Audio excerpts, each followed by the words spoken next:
नमस्कार जय जगन्नाथ आम चैनल को आपण मानकु बहुत बहुत स्वागत। सांग माने 29 मार्च 2025 को लागिबाकू जाउछि एही वर्षर प्रथम सूर्यपराग एवं एही दिन चैत्र अमावास्या पड़ुअछि शनिवार पड़ुअछि एवं खास कथा एहा अटे कि एही दिन शनिंकर राशि मध्य परिवर्तन हेउअछि जहा फलरे राशि चक्र रे थिबा 12 गोटी राशि मध्यरु मात्र 6 गोटी राशिर व्यक्ति विशेष मानकर जीवन पूरापूरी बदलिबाकू जाउअछि। सांग माने आजिर एही भिडियोटी आपण मानक पई बहुत अधिक गुरुत्वपूर्ण अटे। आपण मिठा बांटिबाकू होई जांतु प्रस्तुत काहेकि ना इतिहास रे प्रथम थर दीर्घ 172 वर्ष परे 29 मार्च को एमिति संजोग बनुअछि कि जेउ दिन सूर्यपराग लागुअछि एवं एही दिन शनि चलन मध्य हेउअछि जहा फलरे शनिवार दिन माने 29 मार्च 2025 को लागिबाकू थिबा एही सूर्यपराग परे तुरंत ही एही 6 गोटी राशिर जीवन रे धन मान सम्मान सुख सौभाग्य एवं ऐश्वर्यर प्राप्ति हेब। शास्त्र अनुसारे एही 6 गोटी राशिर भाग्य पूरापूरी बदलिबाकू जाउअछि। ना केवल एमानंकर नवग्रह एमानंकर साथ देबा आरंभ करिदेबे बरन एमानंकू एमानंकर जीवन रे अपार खुशीर प्राप्ति हेबाकू जाउअछि। एही सूर्यपराग परे एही 6 गोटी राशिर जीवन रे धनर वर्षा हेब। एमानंकर जीवन रे धन आसीबार समस्त मार्ग खोलिजिब। एमानंकर जीवन रे जेउ धन आसीब सेथिरे वृद्धि हेब। एही 6 गोटी राशिर व्यक्ति विशेष माने एही सूर्यपराग परे जेउ भी निर्णय नेबे सेथिरे सेमाने सफलता लाभ करिबे। चाकिरी एवं व्यवसाय क्षेत्र रे अचानक एमानंकू लाभ प्राप्ति हेब। एमानंकर उन्नति हेब। हिंदू पंचांग अनुसारे एही 6 गोटी राशिर भाग्य एही सूर्यपराग ठारू बदलिबाकू जाउअछि। एमानंकू कोटिपति हेबारू केही भी अटकाई पारिबे नाही। एही भिडियो रे आमे जानिबा 29 मार्च को पड़िबाकू जाउथिबा सूर्यपराग केतेबेले आरंभ हेब एवं सूर्यपरागर समाप्ति केतेबेले हेब एवं सूर्यपराग दिन एमिति केउ उपाय अछि जाहाकू समस्त राशिर व्यक्ति विशेष माने प्रयोग कले आपणकर जीवनर समस्त कष्ट दूर होइजिब। आपणकू समस्त प्रकारर दुख एवं समस्यारू मुक्ति मिलिजिब एवं आपणकू धन सुख समृद्धि एवं मान सम्मान प्राप्ति हेब।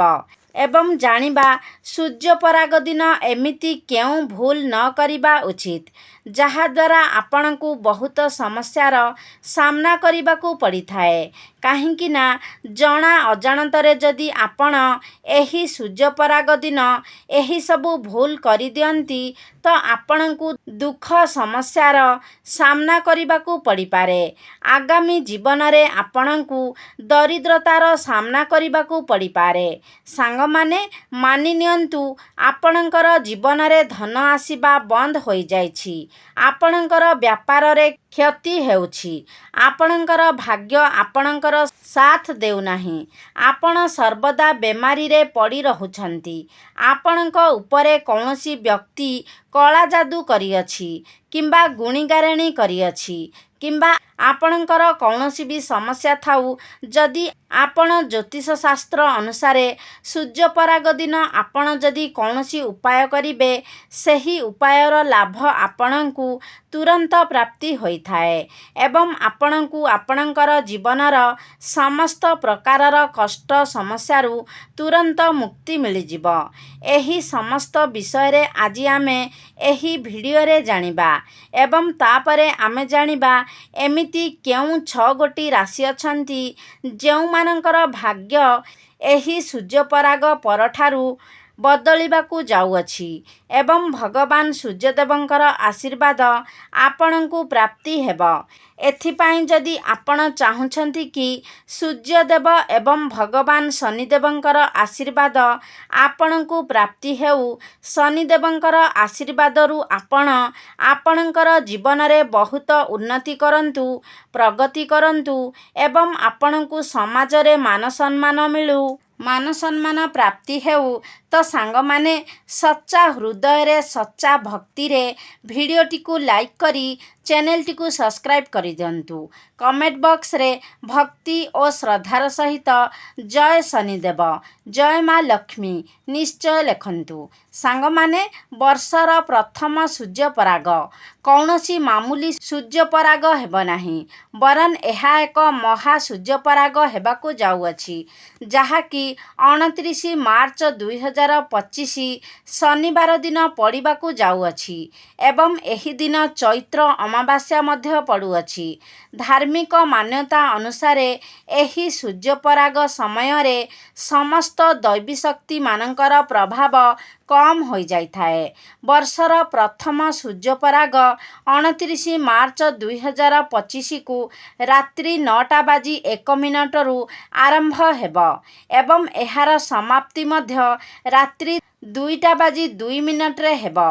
ଏହି ସୂର୍ଯ୍ୟପରାଗ ଭାରତରେ ତ ଦେଖାଯିବ ନାହିଁ। ଏହି ସୂର୍ଯ୍ୟପରାଗ ଭାରତରେ ଦେଖା ନଦେଲେ ମଧ୍ୟ ଏହାର ପ୍ରଭାବ ସମସ୍ତ ବିଶ୍ୱ ଉପରେ ପଡ଼ିଥାଏ।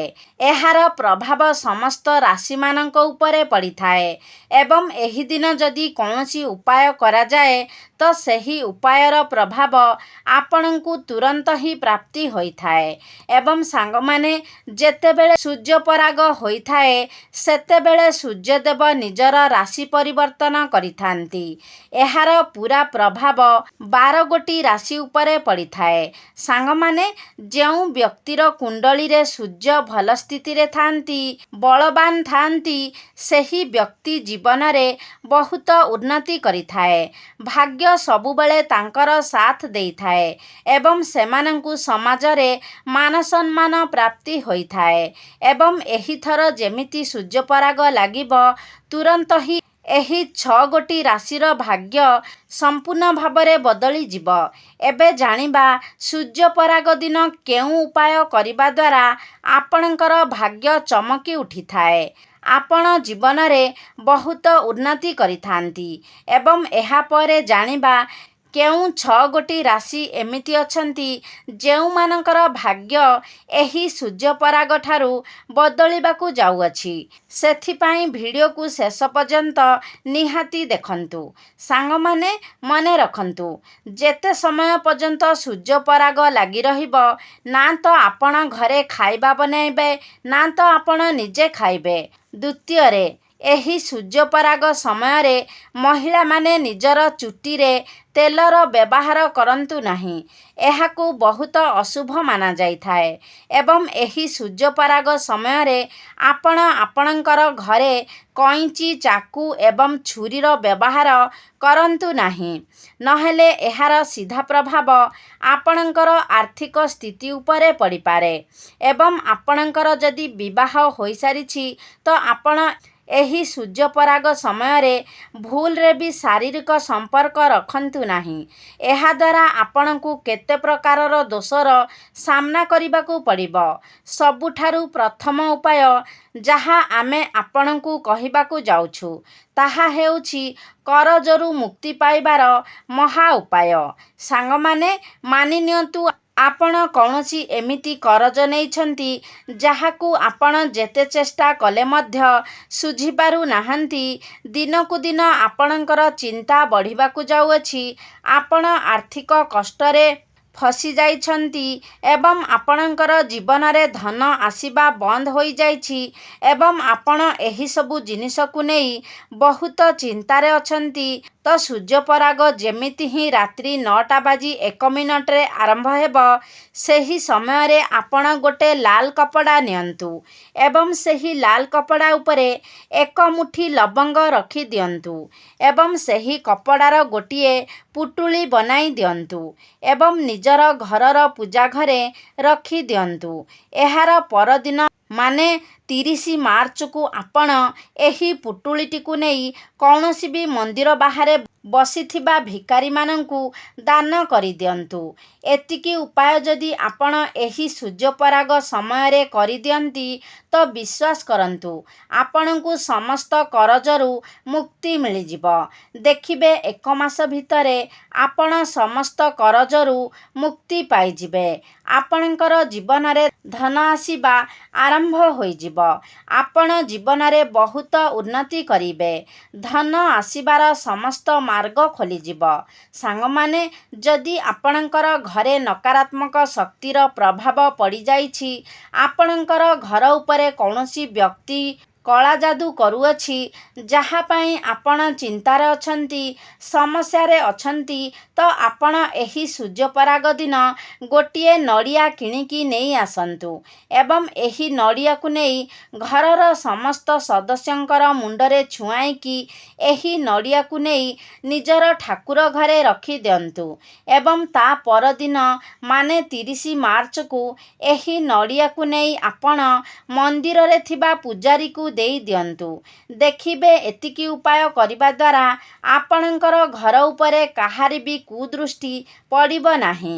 କୌଣସି ବି ବ୍ୟକ୍ତି କଳାଯାଦୁ କରିପାରିବେ ନାହିଁ ଏବଂ ଆପଣଙ୍କର ଘରୁ ସମସ୍ତ ନକାରାତ୍ମକ ଶକ୍ତି ବାହାରକୁ ବାହାରିଯିବ ଏବଂ ଆପଣଙ୍କର ଘରେ ସକାରାତ୍ମକ ଉର୍ଜାର ପ୍ରଭାବ ରହିବ। ସାଙ୍ଗମାନେ, ତନ୍ତ୍ରଶାସ୍ତ୍ରରେ ସଫା ଲେଖା ଅଛି କି ସୂର୍ଯ୍ୟପରାଗର ପରଦିନ ମାନେ 30 ମାର୍ଚ୍ଚକୁ କୌଣସି ବି ବ୍ୟକ୍ତି ଯଦି ନିଜ ଘରକୁ ସଦାବାହାର ଗଛ ନେଇ ଆସିଥାଏ ତ ସେହି ଘର ଉପରେ ସର୍ବଦା ମା ଲକ୍ଷ୍ମୀଙ୍କର ଆଶୀର୍ବାଦ ବନି ରହିଥାଏ। ସାଙ୍ଗମାନେ, ସଦାବାହାର ଗଛ ଏକ ଏମିତି ଗଛ ହୋଇଥାଏ ଯେଉଁଥିରେ ମା ଲକ୍ଷ୍ମୀଙ୍କର ଅଷ୍ଟରୂପର ବାସ ହୋଇଥାଏ। ତ ଆପଣ ସୂର୍ଯ୍ୟପରାଗର ପରଦିନ ମାନେ 30 ମାର୍ଚ୍ଚକୁ ଆପଣ ଗୋଟିଏ ସଦାବାହାର ଗଛ ନେଇ ଆସନ୍ତୁ ଏବଂ ଏହାକୁ ନେଇ ଆପଣଙ୍କର ଘରର ପୂର୍ବ ଦିଗରେ ସ୍ଥାପନ କରିଦିଅନ୍ତୁ ଏବଂ ପ୍ରତ୍ୟେକ ଦିନ ଏହାକୁ ଜଳ ଦିଅନ୍ତୁ।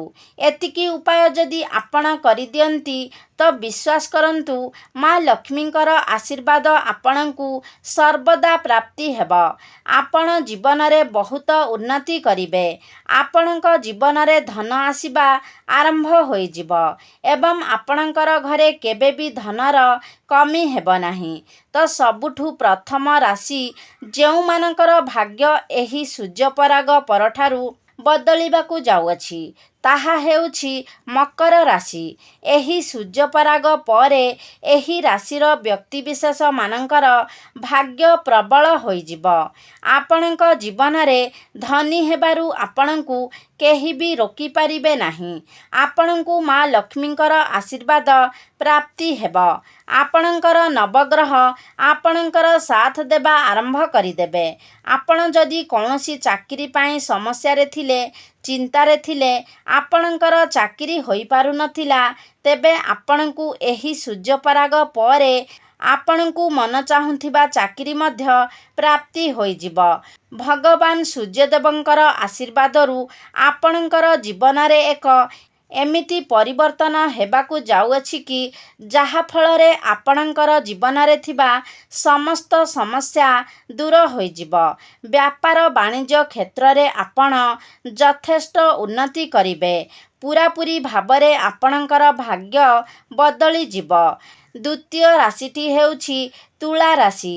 ଯଦି ଆପଣ ତୁଳା ରାଶିର ବ୍ୟକ୍ତି ଅଟନ୍ତି ଏବଂ ଲମ୍ବା ସମୟ ଧରି ବେମାରୀରେ ପଡ଼ିଥିଲେ ତ ଏହି ସୂର୍ଯ୍ୟପରାଗ ପରେ ଏହି ବେମାରୀରୁ ଆପଣଙ୍କୁ ମୁକ୍ତି ମିଳିଯିବ। ଆପଣଙ୍କର ବନ୍ଦ ପଡ଼ିଥିବା ବ୍ୟାପାର ଚାଲିବାକୁ ଲାଗିବ। ଆପଣଙ୍କର ଜୀବନରେ ଧନ ଆସିବାର କେତେ ପ୍ରକାରର ରାସ୍ତା ଖୋଲିଯିବ। ଆପଣ ଜୀବନରେ ବହୁତ ଉନ୍ନତି କରିବେ। ଭଗବାନ ସୂର୍ଯ୍ୟଦେବଙ୍କର ଆଶୀର୍ବାଦରୁ ଏହି ସୂର୍ଯ୍ୟପରାଗ ପରେ ତୁଳା ରାଶିର ବ୍ୟକ୍ତିବିଶେଷମାନେ ଯଦି କୌଣସି ବ୍ୟାପାର ବାଣିଜ୍ୟ ଆରମ୍ଭ କରିବାକୁ ଯାଉଛନ୍ତି ତାହେଲେ ସେଥିରେ ଆପଣ ନିଶ୍ଚୟ ସଫଳତା ପାଇବେ। ଯଦି ଆପଣ କନ୍ୟା ରାଶିର ବ୍ୟକ୍ତିବିଶେଷ ଅଟନ୍ତି ତ ଏହି ସୂର୍ଯ୍ୟପରାଗ ପରେ ଆପଣଙ୍କର ବିଦେଶ ଯାତ୍ରା କରିବାର ଯୋଗ ବନୁଅଛି। ଆପଣଙ୍କୁ ରାଜନୈତିକ ଲାଭ ହେବ ଏବଂ ଆପଣଙ୍କର ଶତ୍ରୁମାନଙ୍କର ବିନାଶ ହେବ। ଆପଣଙ୍କୁ ସମସ୍ତ କରଜରୁ ମୁକ୍ତି ମିଳିଯିବ। ଆପଣ ଶିକ୍ଷା କ୍ଷେତ୍ରରେ ବହୁତ ଉନ୍ନତି କରିବେ। ବ୍ୟାପାର ବାଣିଜ୍ୟ କରୁଥିଲେ ସେଥିରେ ମଧ୍ୟ ଆପଣଙ୍କୁ ସଫଳତା ପ୍ରାପ୍ତି ହେବ। ନୂତନ ଚାକିରି ମଧ୍ୟ ପ୍ରାପ୍ତି ହେବ ଏବଂ ଚାକିରି କରୁଥିଲେ ସେଥିରେ ପ୍ରମୋଶନ ହେବାର ମଧ୍ୟ ଯୋଗ ବନୁଅଛି। ସୂର୍ଯ୍ୟଦେବଙ୍କର ଆଶୀର୍ବାଦରୁ ଆପଣଙ୍କର ଭାଗ୍ୟ ଚମକି ଉଠିବ। ଯଦି ଆପଣ ମେଷ ରାଶିର ବ୍ୟକ୍ତିବିଶେଷ ଅଟନ୍ତି ଏବଂ ଲମ୍ବା ସମୟ ଧରି ଚାକିରି ପାଇଁ ପ୍ରୟାସ କରୁଥିଲେ ତ ଏହି ସୂର୍ଯ୍ୟପରାଗ ପରେ ଆପଣଙ୍କୁ ମନ ଚାହୁଁଥିବା ଚାକିରି ମଧ୍ୟ ପ୍ରାପ୍ତି ହୋଇଯିବ। ମେଷ ରାଶିର ବ୍ୟକ୍ତିବିଶେଷଙ୍କ ଜୀବନରେ ଏହି ସୂର୍ଯ୍ୟପରାଗ ପରେ ଏକ ଚମତ୍କାରୀ ପରିବର୍ତ୍ତନ ହେବାକୁ ଯାଉଅଛି। ଆପଣଙ୍କର ଜୀବନ ପୂରାପୂରି ବଦଳିବାକୁ ଯାଉଛି। ଏହି ସୂର୍ଯ୍ୟପରାଗ ପରେ ଆପଣଙ୍କର ବିବାହର ଯୋଗ ମଧ୍ୟ ବନୁଅଛି।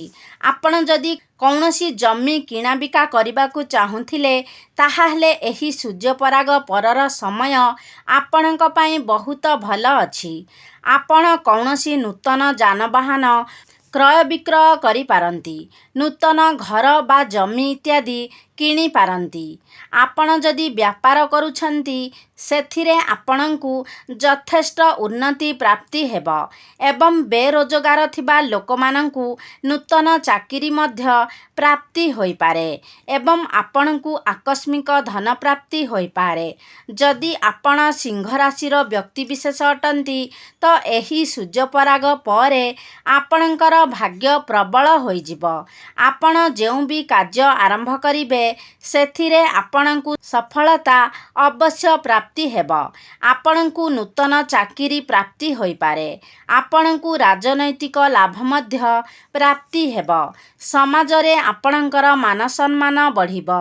ମନ ଚାହୁଁଥିବା ସମ୍ପତ୍ତି ମଧ୍ୟ ଆପଣଙ୍କୁ ପ୍ରାପ୍ତି ହେବ। ବ୍ୟାପାର ବାଣିଜ୍ୟରେ ମଧ୍ୟ ଆପଣଙ୍କୁ ସଫଳତା ପ୍ରାପ୍ତି ହେବ ଏବଂ ଦୂର ସ୍ଥାନକୁ ଯାତ୍ରା କରିବାର ମଧ୍ୟ ଯୋଗ ବନୁଅଛି।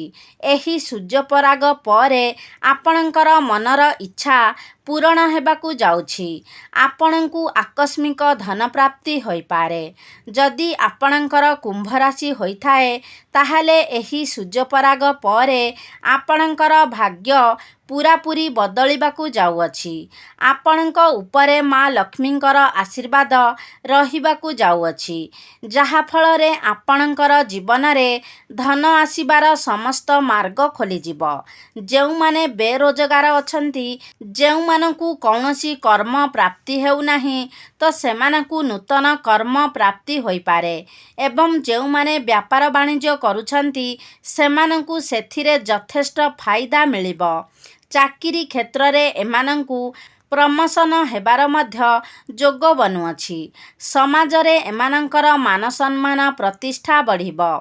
ତେବେ ସାଙ୍ଗମାନେ, ଆଶା କରୁଛି ଆଜିର ଭିଡ଼ିଓଟି ଆପଣମାନଙ୍କୁ ନିଶ୍ଚିତ ଭାବରେ ଭଲ ଲାଗିଥିବ। ଯଦି ଭଲ ଲାଗିଛି ତାହେଲେ ଲାଇକ୍, ସେୟାର, ସବସ୍କ୍ରାଇବ୍ ନିହାତି ଭାବରେ କରନ୍ତୁ।